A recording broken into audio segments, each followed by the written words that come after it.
Hey fam, welcome back to another episode of I'm Telling You. This is Mr. Gemini. Oh yeah, Philly D. As always, yeah. Thanks for coming back. We like to keep the conversation going. So if you want to do that with us, please by all means reach out to us email wise. I'm telling you at directionsinmusic.org. That's IMTELLINYOU directionsinmusic.org. Please. I know you said earlier we don't want to sound desperate. No, we are desperate. We want to hear right in, topics. We're trying to get people on with us to join in the conversation and. Oh yeah, or read your letter on air, or just somehow or another. We want to know that what we're doing is working. It's great to know that you're listening, but if there's actual, what if you want to keep that conversation going, maybe be on air. Yeah, why not? But also at the same time, yeah, let's. Well, you don't necessarily have to be on air, but like the topics and the because we could read the. We know that this kind of thing has the nature to start other conversations because it just kind of meanders just like a normal, natural conversation. So, yeah, well, because that's what we do. Because again, for all of you first-time listeners, 30-year friendship between the two of us. This is just one conversation that has just been going since we were, It's just what we do. Yeah, we just chopping it up, talking about whatever. We would talk each other ears off, but so now you get to deal with that too. So hey, welcome to the party, Val. You're gonna do what it do, baby. Yeah, do what it do, baby. That's great. Yeah, that's do it as do it as a do. All right, cool. Let's I want to get right into it. I said to you I wanted something to. Yeah, you have something that you wanted to share. Yeah, I did. There was. And you're always popping in and out of like interesting, kind of like uplifting or spiritually motivated kind of. Yeah, I want to say positive, alternate thinking. Yeah. Symbiotic coexistence, peace, love, and harmony. I always say is like closest to being a tree hugging hippie as possible without hugging the trees. But I totally hug the trees. I give them love, they give it back. But yeah, David Attenborough. I love David Attenborough. Right? He's the animal guy. He's the ecosystem symbiotic balance. We all can get along. Best voiceovers too for the wildlife shows and stuff. He's the white Morgan Freeman. He's got why is it Morgan Freeman? Dude, Morgan Freeman does the voiceovers for everything. He does do a lot of voiceovers. So go ahead. All right, yeah, no. So sidetrack. Yeah, the David Attenborough thing. All right, so this is a quote of his that I came across. I think sometimes we need to take a step back and just remember we have no greater right to be here than any other animal. I mean, that's because we kind of forget, so we're sophisticated and intelligent and capable, and we're cognizant of our actions and our feelings, but we're still an animal, right? We're still on this planet consuming like any other animal or insect would do. We still take stuff in and put stuff out. Like we're still a part of that relationship, and I think we kind of forget that sometimes. Yeah, I can definitely see that with the rise of industrialism and all these homes popping up all over the place. I mean, where I grew up used to be mostly what I want to say like 40, 50% of the area was farmland. And now a lot of that's gone. And I know a lot of people have experienced this around the world. It's not like overpopulation, but it's like areas that used to be more towards rural, suburban. Like all the cow lands, like farm and everything. Or the farm, the small town farm is just disappearing. So, it really is. I mean, I myself have been growing up. I was born on a ranch in Spain. Like that's like how I started my. You know what I mean? Like we had chickens and goats and horses. We would raise like rabbits for fur and meat. Saint Bernards. I think we would breed them to sell them, and my parents were hustlers. I mean, they worked their butts off, right?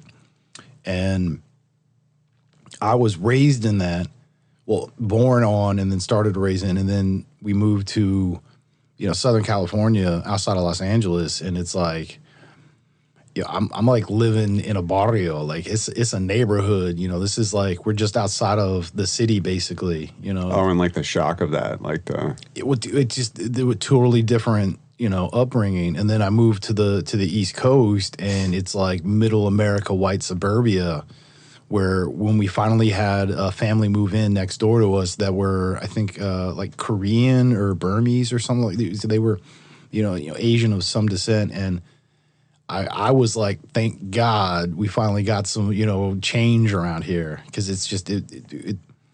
So I've been slowly myself going from being born on a ranch to like city to suburbia to like now I'm trying to get back out to being like back in the middle of nowhere again. So me personally, I've been moving further and further out, and I'm noticing that that land's becoming more and more sparse, and I don't like it. Yeah. I mean, I like having neighbors, but I like that they're like, over there. Like way over they're like over there. Well, and I mean, and a lot of people are probably more capable of doing that these days too. With being able to work from home is such a common occurrence these days that you could work from anywhere. So if you want to move to a ranch in Montana or someplace down in the middle of nowhere in I don't know, South Carolina, North Carolina, Georgia, where it's warmer, and just set up a cabin somewhere. And you get enough to live by. Like you don't have to have all this stuff, Well, so, and that's, there's a lot of like expats that'll move to, I think like the Dominican Republic, Thailand, stuff like that, because the exchange rate and cost of living is helpful enough that what would be here in the States a very meager living, so say you have a property that you rent out that makes you, like $3,000 a month, which doesn't sound like a whole heck of a lot. In these other countries, that $3,000 is now all of a sudden, it's like, dude, you got a nice place to live. You got all the food you can ever imagine. You're probably not going to have like super nice like car and stuff like that. But in that kind of a setup, you're probably not trying to live that way. You're probably trying to live on the beach and just like, sip beer on every sunset and just enjoy life. Right? Yeah.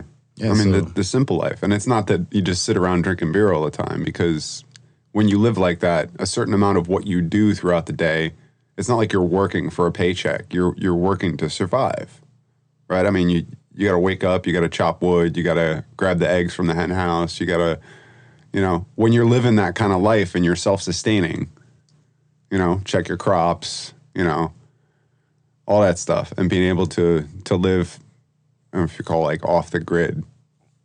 That's like the typical way of saying it. That a lot of those worries and those bills and stuff that seem to add up, like you don't have to worry about any of that. You have to worry about staying warm at night, putting food in your belly, making sure you're protected from the elements. And it's like going back to a simple life, right? You say, how is that fulfilling? Well, I don't know. Well, see, and stuck in my house in the middle of suburbia, is that really any different? See, my thing is, all right, so that's how I feel from working at home anyway. I very much agree with the idea of that kind of style of living, and, I would enjoy it myself. My bigger part is I really love golfing. Like, this is like my hidden thing. It's like, I don't try to talk too much. Like, people who know me, like, they know. Well, I mean, and that's another thing to bring up, though, too, is that just because you're off the grid doesn't necessarily mean you have to be out in the middle of nowhere either. Like, you can be an hour away from a fairly major city, but as long as you're far out enough and, whether it's mountains or near a stream or whatever it is, where you can get certain natural resources, that you set up a place that's comfortable enough and self-sustaining enough that you can... Yeah, I would like a fresh... You can basically live there on very little money. I would like a fresh running spring or creek, so that twofold. One, I would have fresh water to take from, but two, I could generate my own electricity off a continuously flowing source. Dude, you do that. That's where you can actually for basics, like for lighting and stuff, and for basics. I mean, you're not going to be able to run a hairdryer off of that, but no, they do. They have this. They have this. Yeah, there's small hydroelectrics where, because you're not trying to power a city. You're trying to power a household, and if you have a large enough battery bank where this thing can kind of buffer through it, and always, so as the flow would go up and down, the output would kind of also go up and down. when you have that, all of that in comparison to each other, like all of a sudden it's like you're running like your dryers, your refrigerators. I mean, you're off the motion of the nearby stream, or you're completely powering your entire. So what happens homestead. when the creek bed runs dry? Well, but that's why I would always want to make sure that it's because there's ways that We you have can gasoline backup, or well, of course, but there's kerosene heater. Typically in that kind of scenario, you're running an additional dam so that you actually like build up your own pond or basically like your large water storage, because that's what you're basically storing energy by storing all that water so that you can get a more regulated continuous flow. So I mean, in those kind of scenarios. But yeah, if you have a constant like feeding system where it's like large enough, yeah, but they'll run like. Well, and the beautiful thing about being close to water that's always moving, if you have water moving over a creek bed for I don't even know it. I don't think it's that long, like maybe a mile or something like that. That water is clean as long as it's moving at a certain rate and it's constant, like that it naturally filters. Yeah, I would assume so from a scientific level, just knowing what like osmosis is and like aquaponics and stuff. Like my wife will look at me funny when I'm like, growing up, I used to hang out at the creek bed all the time. That explains a lot. I mean, didn't you do that? Like we go like running through the woods, like be like creeks, like trying to build like lean-tos out of broken trees and branches and stuff. And no, I didn't have creeks and all that kind of stuff until I moved to the East Coast, which was like when I was like almost 13. So by that point, I was like riding my bike and like skateboarding and stuff like that. And I was still kind of doing some of that stuff at 13. I always loved hanging in the woods. I was pretty much playing in the street. I didn't start playing in the woods and going for like hikes and things until I was like 18 and stuff. I get these funny looks because I say, yeah, if I was out in the middle of the woods, like if you have to go to the bathroom, you just get a tree, right? Well, it's no different if you're thirsty. You're by a creek or a stream. Like I would that visual, just because of the way you flip flopped it, you're talking about drinking water and pee, and I was like, that's not how that works. Well, just because you're in the woods doesn't mean you want to drink your pee, bro. Like, what do you? No, I'm not saying drink. I know. No, but I'm saying you're by a stream. Like, why not? If you're thirsty, drink from the stream. I used to do it all the time when I was a kid, and I never thought anything weird about it. Like, my wife will look at me now and she's like, "That's disgusting." I'm like, it's probably one of the cleanest sources of water you can find, as long as there's not like, some idiot dumping crap in it upstream, or somebody who's like half a mile up peeing in it. I'm just saying. All right, dude, I want to. Oh, absolutely. Yeah. Ready? Dude, 3, 2, 1. Dude, we actually did it together. I know. Oh, that's rover. All right. Get a little bop. Oh, that's delicious. Yeah, so this is a. This is a DIPA, a double IPA, but it's got pineapple, passion fruit, vanilla. Oh, it's very smooth. It sounds good. It is. It's quite tasty. Yeah. Okay. Yeah, Sabotage. It's a Beastie Boys reference. Oh, right. Okay. Yeah, no, dude. There's, I think. So this is what I love about this. So the brewery does music references, and there's at this point I think, Liquid Swords. That's Jizza. Yep. But Sabotage. So that's Beastie Boys. But yeah, at this point I think they have like 4 Beastie Boy beers. Well, that's good. That's proper. Yeah, there's like 6 David Bowie beers. I mean, there's just like a whole mix of them. But yeah, it's and I'm not really a beer brass guy, monkey, but, like a new brass monkey. Dude, I think Brass Monkey at one point was on the table as a discussion. It's like too obvious, right? I don't know if it's too obvious, but it's like, what do you pair that with? Like, it just like what kind of beer do you make and its name would be Brass Monkey? Like, to me, you're drinking 40s.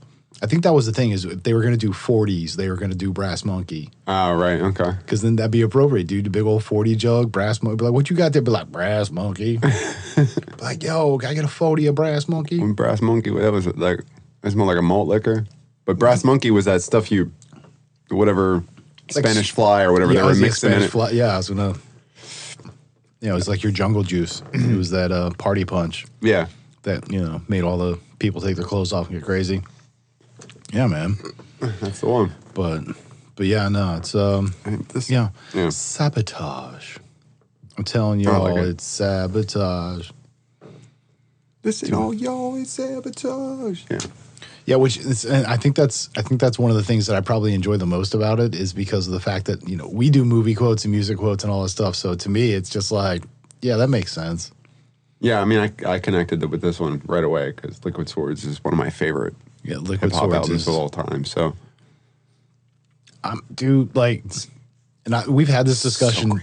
Dude, it is, and my personal piece on like why I enjoy it as much as I do is definitely the samples because I mean, being an old school kung fu head. When you get we're back on that conversation. Oh yeah, dude, Shogun Assassins, Flying Guillotine, like all those stuff. Like there's so many great quotes. A lot of those I didn't see growing up because a lot of those they wouldn't even play on. Like you had to have a copy of it.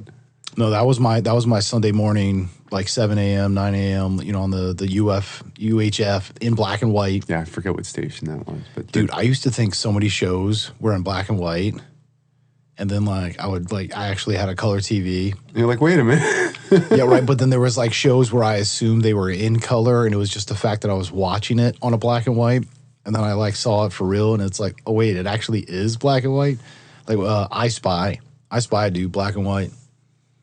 Yeah, Sidney Poitier and, oh, God, what's... And you're going back to, the age of tube TVs, too. Like, I don't know, a lot of people these days don't even know what that is. CRTs, cathode ray tube, yeah. That's when the TV had the screen was 20 inches and its butt was 30 deep. And if you had a large screen, it was maybe 26 inches. Dude, I remember that was wow, that was amazing. 27. It's oh, I got a 27. Wow. Whoa. Yeah. And that thing, you'd turn it on and it would hum. I remember the first time I bought myself a big screen, and it was a rear projection, but it was a high def. Mm-hmm. Right. It was literally the one the series just before HDMI and all that stuff came out. Okay. Yeah. Oh yeah. And I picked this TV up for $2,000. It was ridiculous. But it was 54 inches, and because it was rear projection, it didn't have as large of a backside as your CRTs would. How did we go from being with nature? I'm sorry, I just realized this is what we do. 2 giant widescreen TVs. Dude, why do you have to interrupt me? I was in the middle of something. Please. You ruined it. You ruined it as always.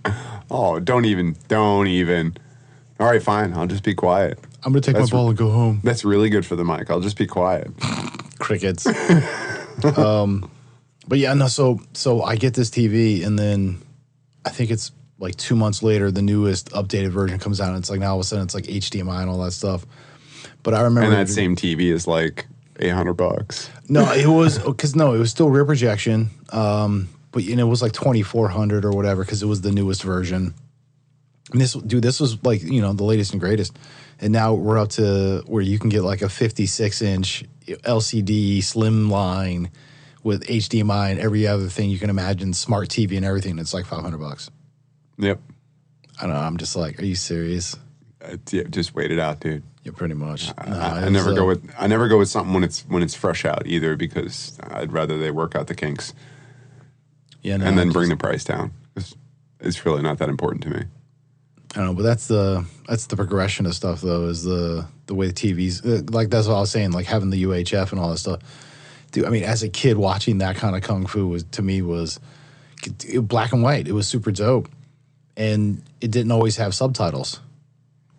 But here's my point, though. You're spending all that money on high quality, and if you like to watch stuff like that, you could use an old cathode ray 26-inch TV for that. Well, dude, I think there's and it would look just as good as it was intended. Well, but CRTs I think still have a certain. It's the same as doing a tube amplifier. The tube technology, while it seems rudimentary and archaic, there is a quality or crispness to it that There were actually less issues with them, and they last longer. They last. I mean, there's CRTs out there that were produced close to 20, 30 years ago that will still work. I guess. Yeah, I mean, you could still dust off, one of those old TVs probably, as long as the power supply is still good. It's not like projection TVs, like they have that light bulb burns out after so long, right? Oh, the projector bulbs. Yeah. Well, because you actually get 3 different colors. And that's the projection about it. It's like what do they call them? The Activision goggle things almost, but it's like 3 of them. So it's like the red, the green, red, blue, and green, right? Yeah, yeah. Or yellow. Well, I don't know. Whatever. Yeah. Orange stars, I'm like, and purple horseshoes. No, primary colors is red, yellow, blue. Roy G. Biv. That's a rainbow. Yeah. Well, but those, red, orange, green, blue, indigo, violet. No, but yeah. Roy G. Biv. That's exactly. Good on you. I was talking about primary colors, but like we were also paints, there's primary colors that you can use that will make every color. Yeah, red. And there's 3 of them. There's a red, blue, green, yellow. If you have red, yellow, blue, white, and black, you can make anything. I like that. We could probably take that. I'm just saying. You can make any color with that. I'm just talking about paint right now. I'm not getting philosophical. Are you? Aren't you? I'm always getting philosophical, but don't you want to? Don't you want to? Don't you want me, baby? Dude, wow. It cracks me because, all right, so like we do the where did we start this? I can't even remember. David Attenborough. That's right. We were talking about nature. Yeah. Dude, we know it may take the entire show, but I guarantee you by the time we're done, it's going to come back around again. There will be the again. There will be an echo. There will be an I'm telling you. This is where we're at. This is what we do. I'm good with it. I just let it go. It's all right. It is and all right. It does tend to... sometimes it's even all left. And it's okay. Dad joke, but so we do like music quotes and all that stuff too. I wind up, at least I find myself, even outside of you and I talking, somebody will do or say something and I'll break out into that song and it's just, well, because so my younger's at a point now where about to get licensed and all this kind of stuff. So we have permit and we've been like driving around, Paul and Grandma and everything. And somehow or another, there's a joke in there of, my mom doesn't want to drive anymore, so my kid's just always going to drive her. And then she's like, well, if you don't, then I'm not going to drive you. And, so there was like threats of this, that, and the other.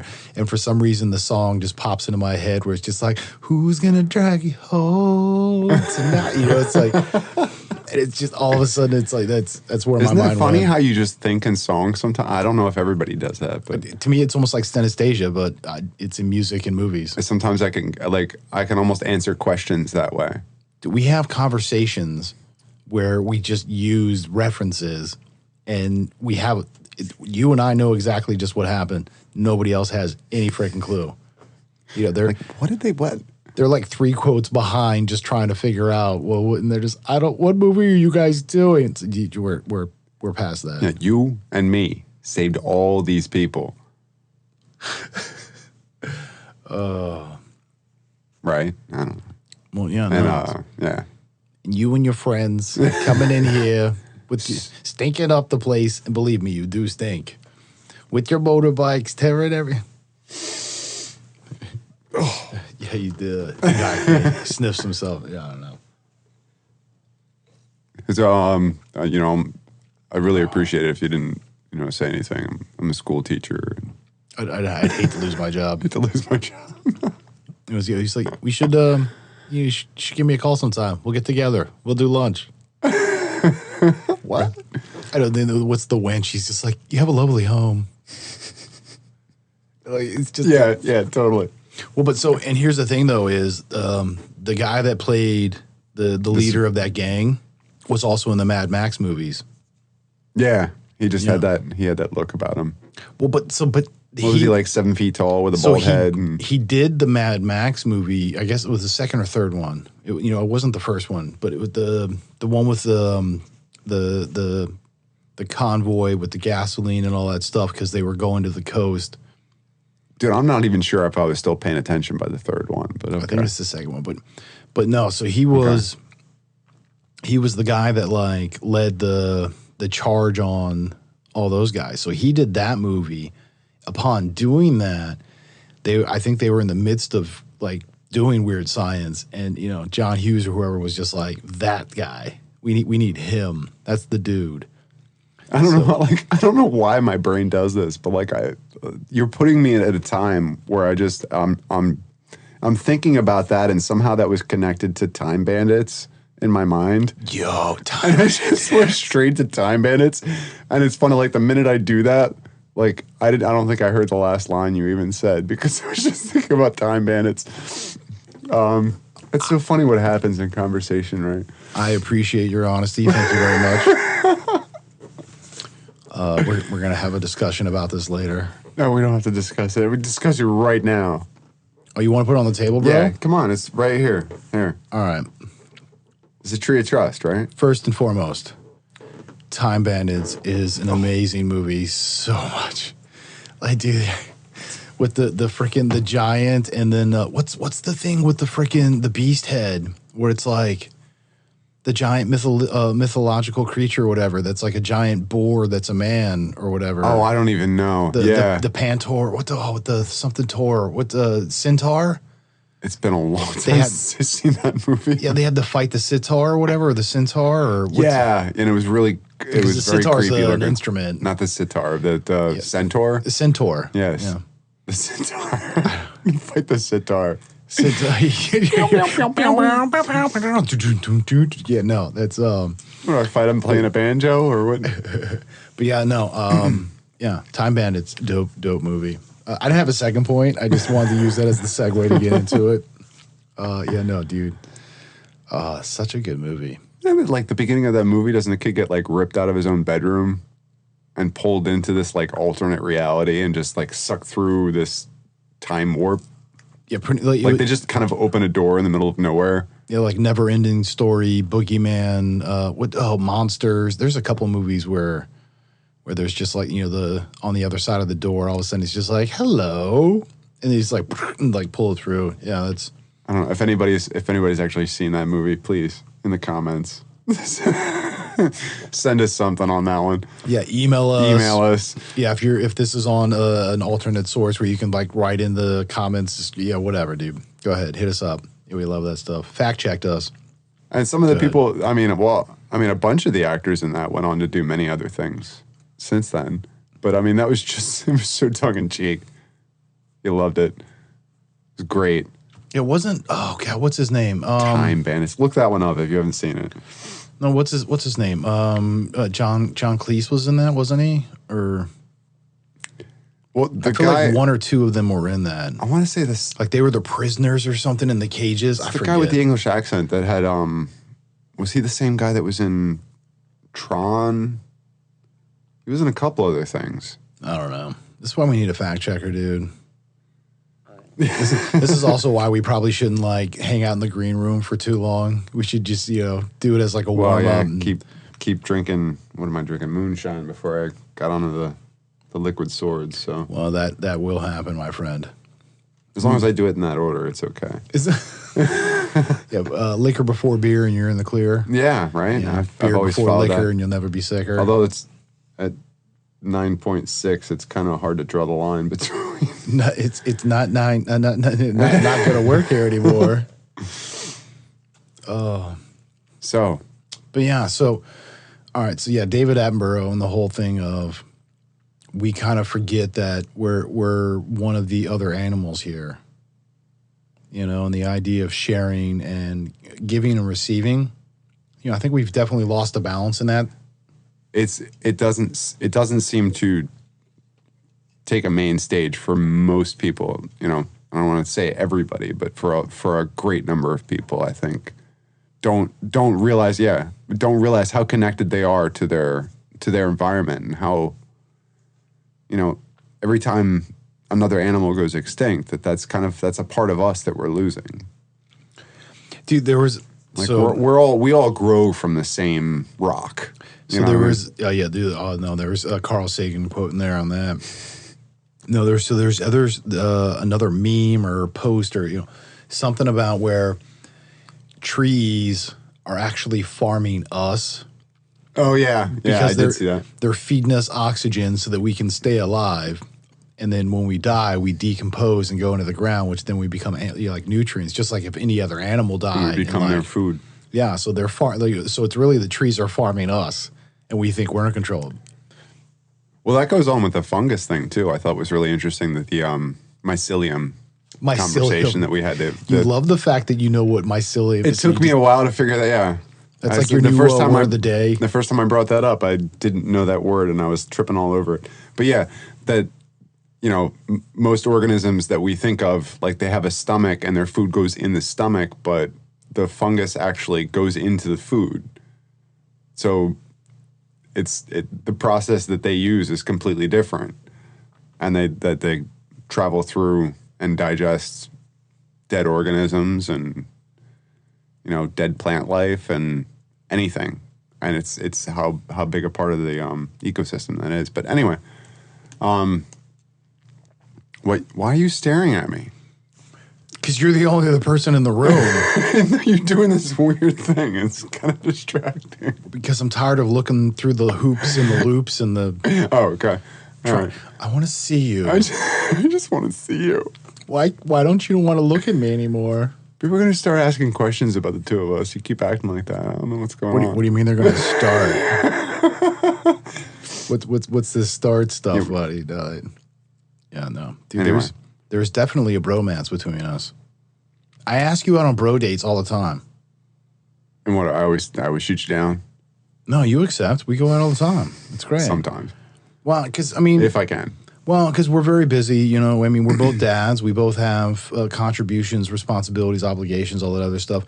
We do this in our free time. I mean, this is why we always joke about it, because, dude, we would be doing this regardless. It's just the fact that there's microphones in front of us.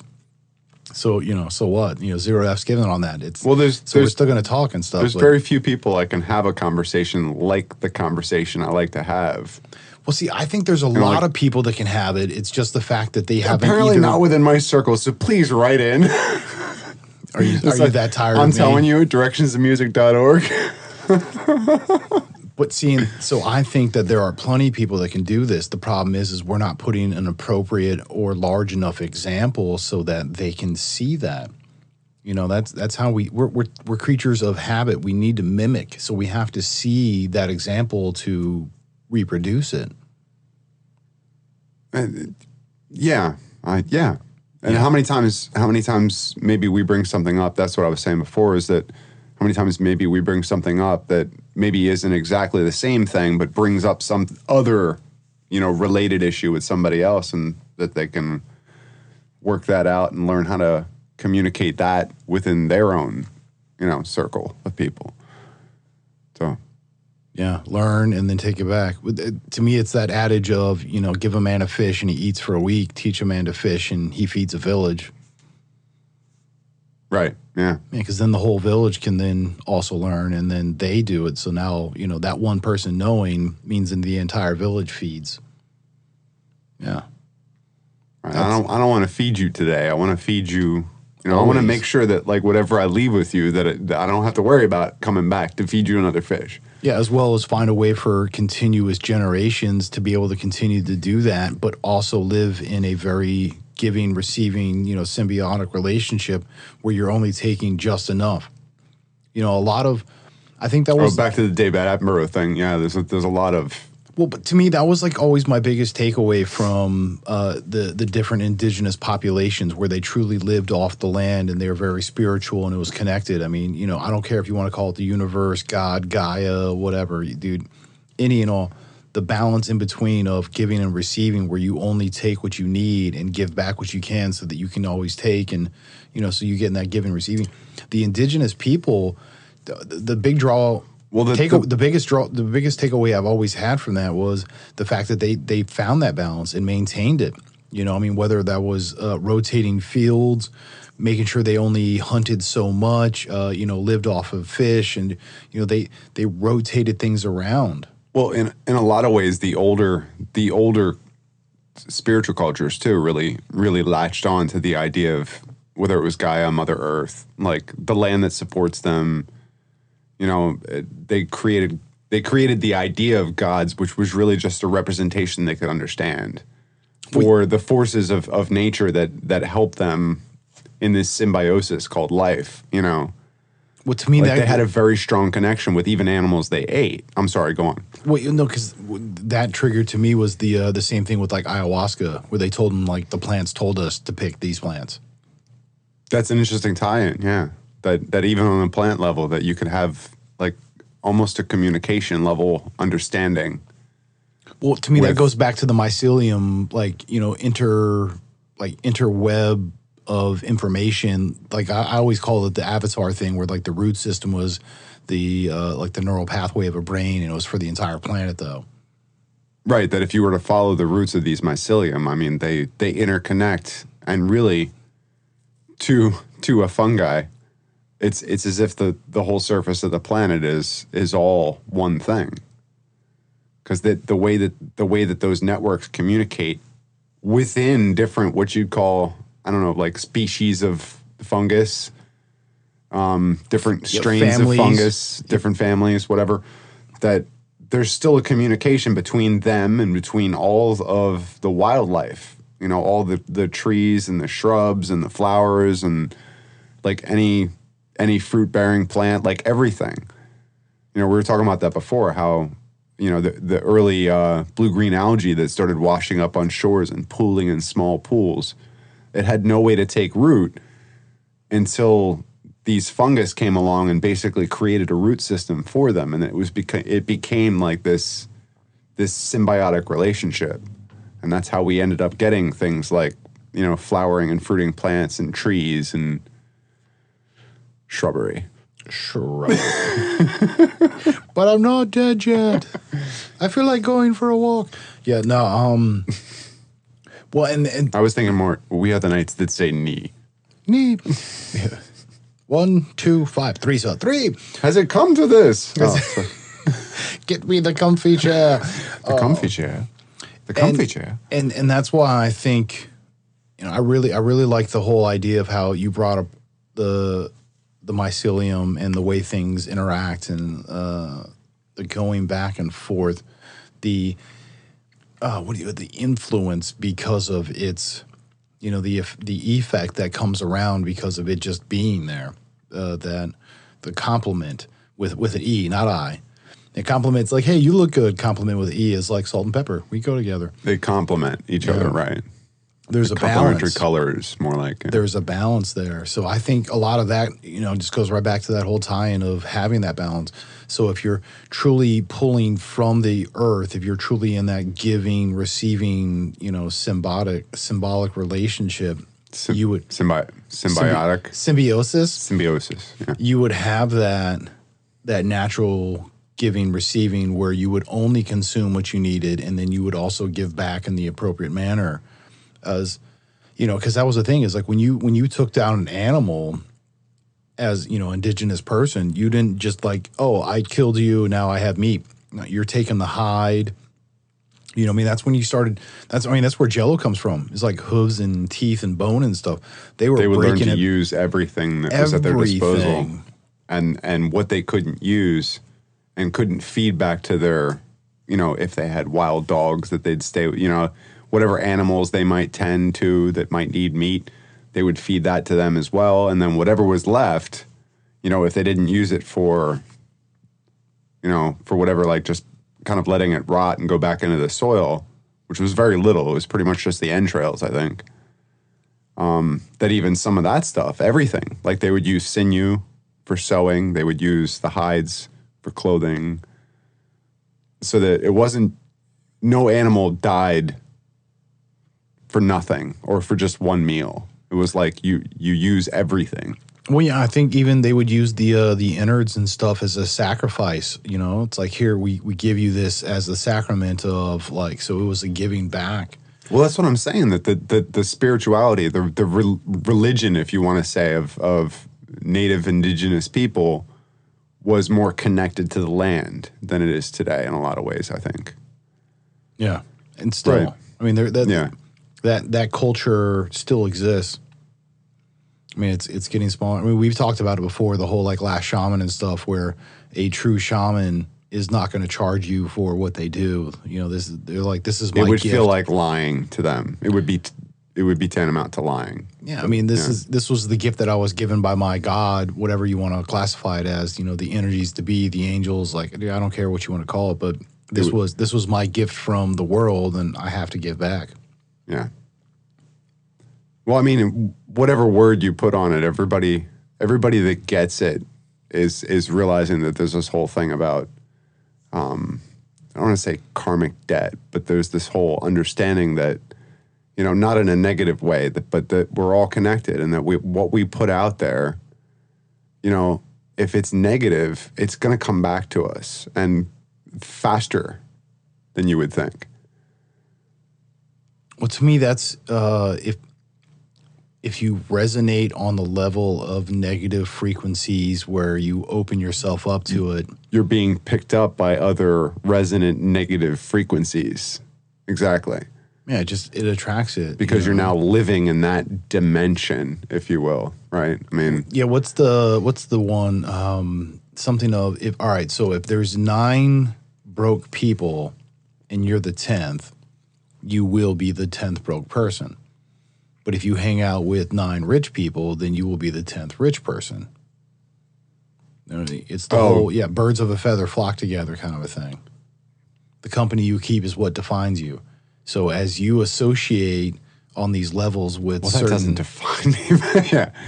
Well, but it will over time. Yeah. Well, all right, so think about this. That you're talking on a frequency level that you know. So if you're resonating in this place where you're only, you know, all right, starting point, you have a steady job, steady paycheck, everything's, you know, status quo. You are, all intents and purposes, the ideal citizen that makes this much money, you're happy with your job, everything's hunky-dory, right? No, we'll call that 0. Corporate America. Yeah, whatever. Whatever you want to call it. But yeah, no, dude, you can pay your bills, you're buying a house, like you're doing everything you're supposed to be. You are status quo, you are 0, you are null, you are the average, right? Right. Well, you have 2 ways to go from that. You can either start hanging out with people who don't own homes or are trying to buy homes or keep a steady job, and eventually over time, you too will be in that same status. And it may be because you're putting yourself in a position trying to help them out. So like maybe you like over-mortgage your house so you can help them pay their bills. Like whatever the deal, somehow or another, you're going to be in that same position. Same opposite. I think a lot of that goes back to being social animals, though. Well, yeah, correct. Yeah. So you put it on the other side where if instead now you're, you know, again, status quo, but you're hanging out with people that now have a second job, you know, like a side hustle.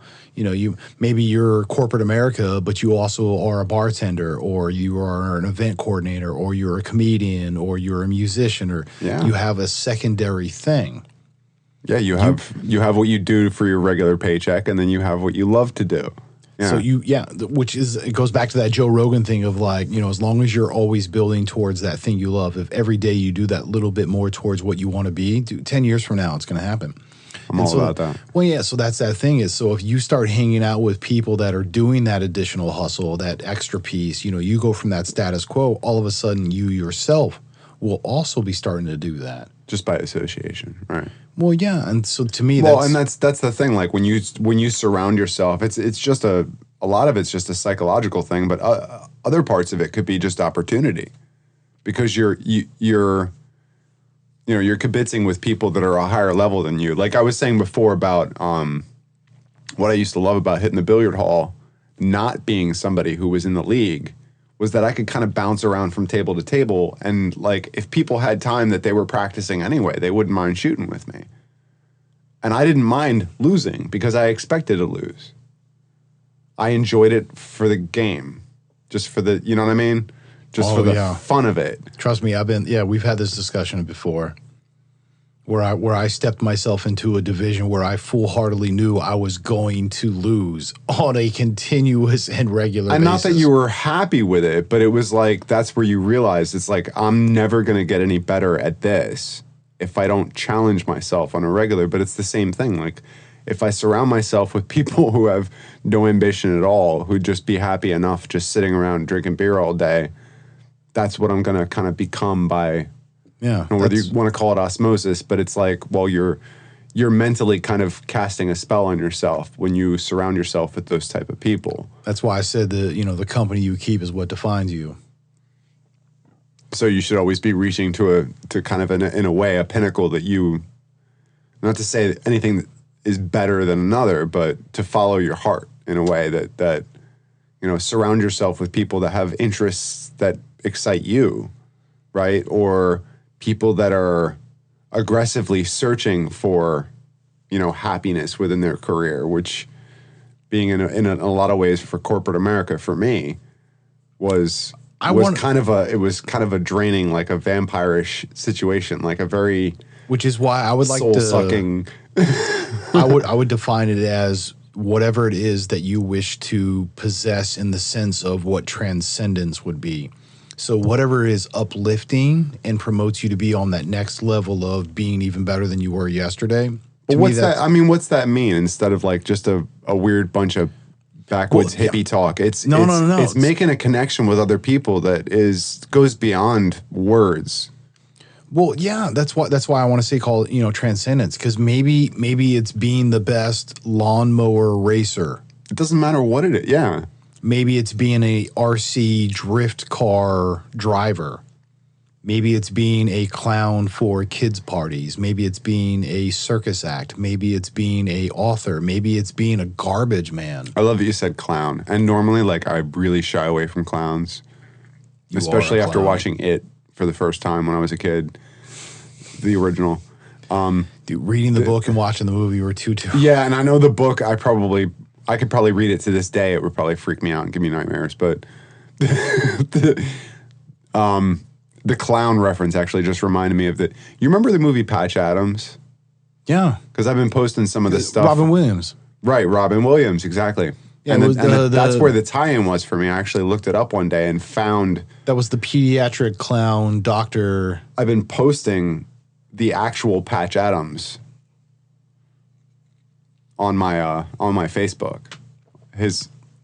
Your face is on a book. Yeah, my Facebook. Your face space. Because I looked him up and he's a really interesting guy. Like he was never ever looking for the money. He was all about healing people and making people well.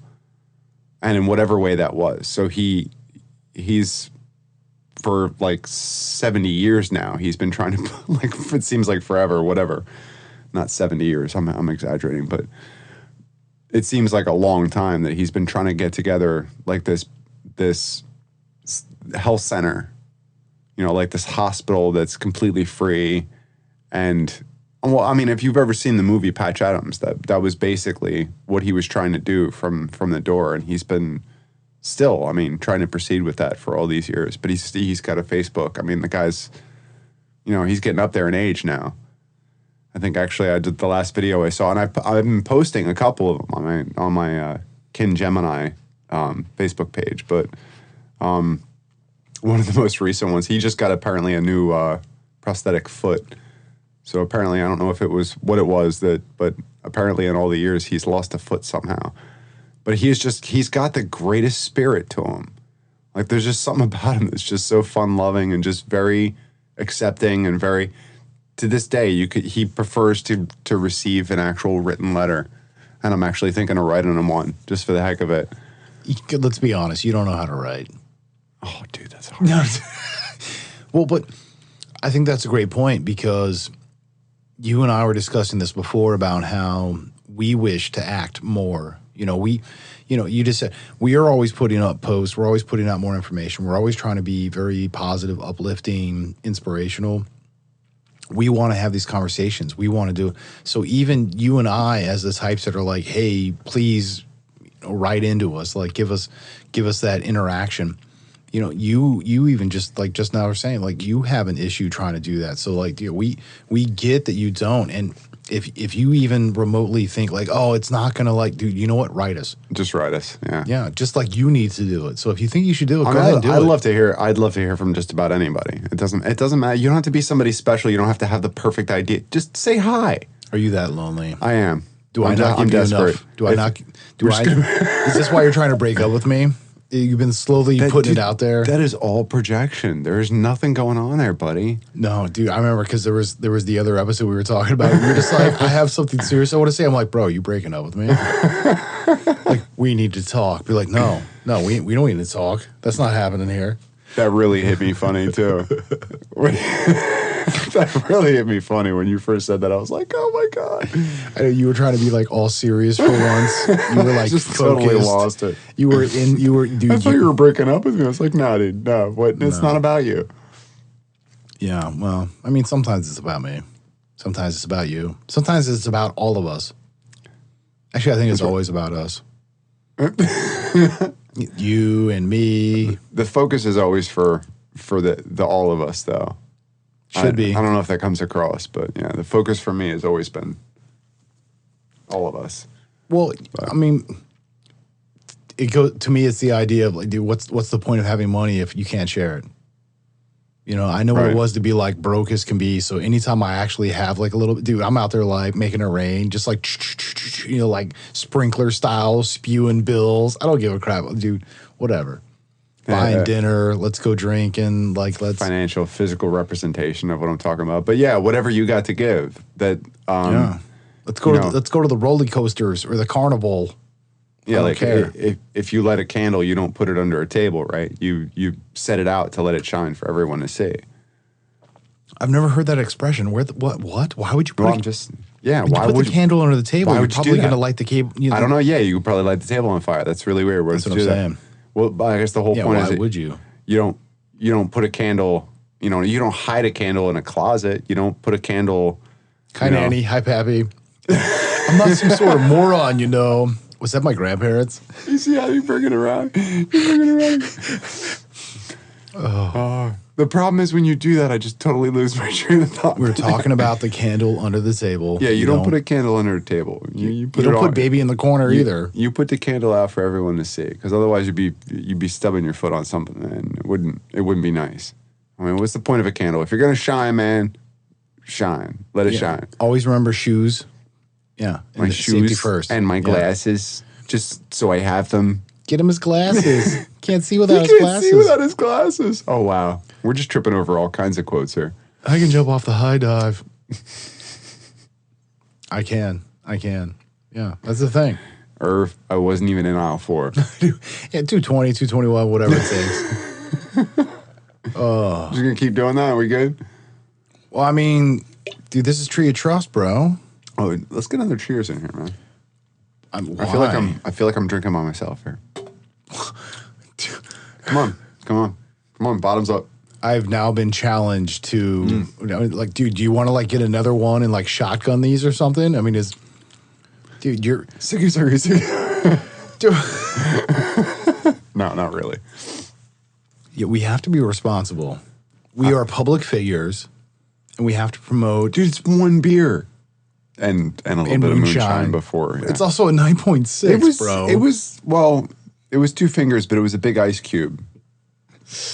And a small glass. That is not, that is what he said.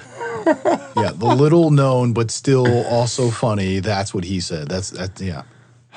It was only 2 fingers. Yeah, it was only 2 fingers. This is a family show. Yeah. No, it's not Saturday morning. It's not. Well, actually, my grandfather used to say that. That was his thing. The 2 fingers. And I'm making 2 fingers, but the 2 fingers are my pointer finger and my pinky finger instead of just, what is it normally? You're making the metal sign. Yeah, right. But the metal sign, those are the 2 fingers. Whereas those are the 2 fingers, yeah. The typical 2 fingers is your middle and index. That's like a 3.5, 4-inch tall drink right there. That's a big difference. Yeah, well, so that's the thing. Back in the day, you would order 2 fingers, and a piece of ice or something, or no ice, whatever, rocks, neat, whatever. I love my grandfather, man. Well, God rest his soul. Yeah, I'll take a scotch. So On the rocks or straight up? Yeah, the whole first bottle is time- fine. the first time he met and he was not, I would never consider him an alcoholic or crazy drinker, but it was like, you got to understand he was like 90 something at the day, or just before 90, I think at the time when he first met my wife. And he's sitting there, he's in a baby blue suit, like dressed to the nines, looking good, got his hair all coiffed. Like perfectly, like, Coiffed. Coiffed? I don't know. Quates? What? Lawn doors? I don't understand. What? You're trying to derail me. But anyway, sitting there at the kitchen table Derail? at my parents' house, meet my wife my wife to be for the first time, and he's got a bottle of blackberry brandy in front of him. That's like, there's probably those 2 fingers left in the bottle that I was telling you. So there's probably about 3.5, 4 inches left in the bottle. And from what my dad tells me, it was full or nearly full when he sat down at the table. And we came walking into the house, and after the initial introduction, he just looks at her and he just goes, "How much will it take?" And she goes, "What?" He goes, "How much do I have to give you for you to marry my grandson?" First time he ever met her. And it was you'd have to know my grandfather. Like, he was just an amazing guy. Just something about his presence in a room. Not a drunk, like I said. Don't let that be a thing. But, like, he was definitely feeling the spirits that night. And he came right out and said exactly, that's what I love about this show. That's what we do. We come right out and just say what we're thinking. Which sometimes we trip over. You do. The rookie don't even. Yeah. No, do it. Do it. Ding. Hey, you gotta love me. No. You don't have a choice. No. No, you don't have a choice. No. Yes. You love me. Well, I mean, You can't deny everybody. Come on. You love me. I love you, man. You can have a bromance. It's totally normal. Don't feel weird about that. We've known each other for 30 years. It's like we grew up together. But it's like we you did. You never grow up though. It's like we grew up together. It's like we never grew up. We never grew up. And 2, we did grow older together. I'd like to think nobody ever really grows up. We get older. Dude, Neil deGrasse Tyson, right? Dude, this is one of my favorites, where this little girl leans up, is like talking to him, and she's like, when I grow up, I want to be a scientist. And he leans down, he's like, dear child, do you realize as a scientist, you never have to grow up? So she wants to grow up to be, and he's like, no, you don't. It doesn't work that way. If you're a scientist now, you're good. Yeah. All right. Well, so, unfortunately, we're at that point. As always, we kind of, as we're like starting to get into it. Yeah. It's what always happens. Yeah. So, please continue the conversation. We joke about it, but we are serious. Please reach out. I'm telling you at directionsinmusic.org. I am TELLINYOU. Directionsinmusic.org. I'm telling you at directionsinmusic.org. Yeah. Please write us. Yeah. Mr. Gemini. Yeah. Mr. Gemini and Chef Philly D over here. I was saying Mr. Gemini so you can say but you just, I don't know. All right. That's what Chef we do. Philly D. Yeah. All right. This is, I'm telling you. As always, fam. This guy's always hassling me. Dude, all right. Be good to yourself. Be good to everybody else. We'll catch you next time. Peace.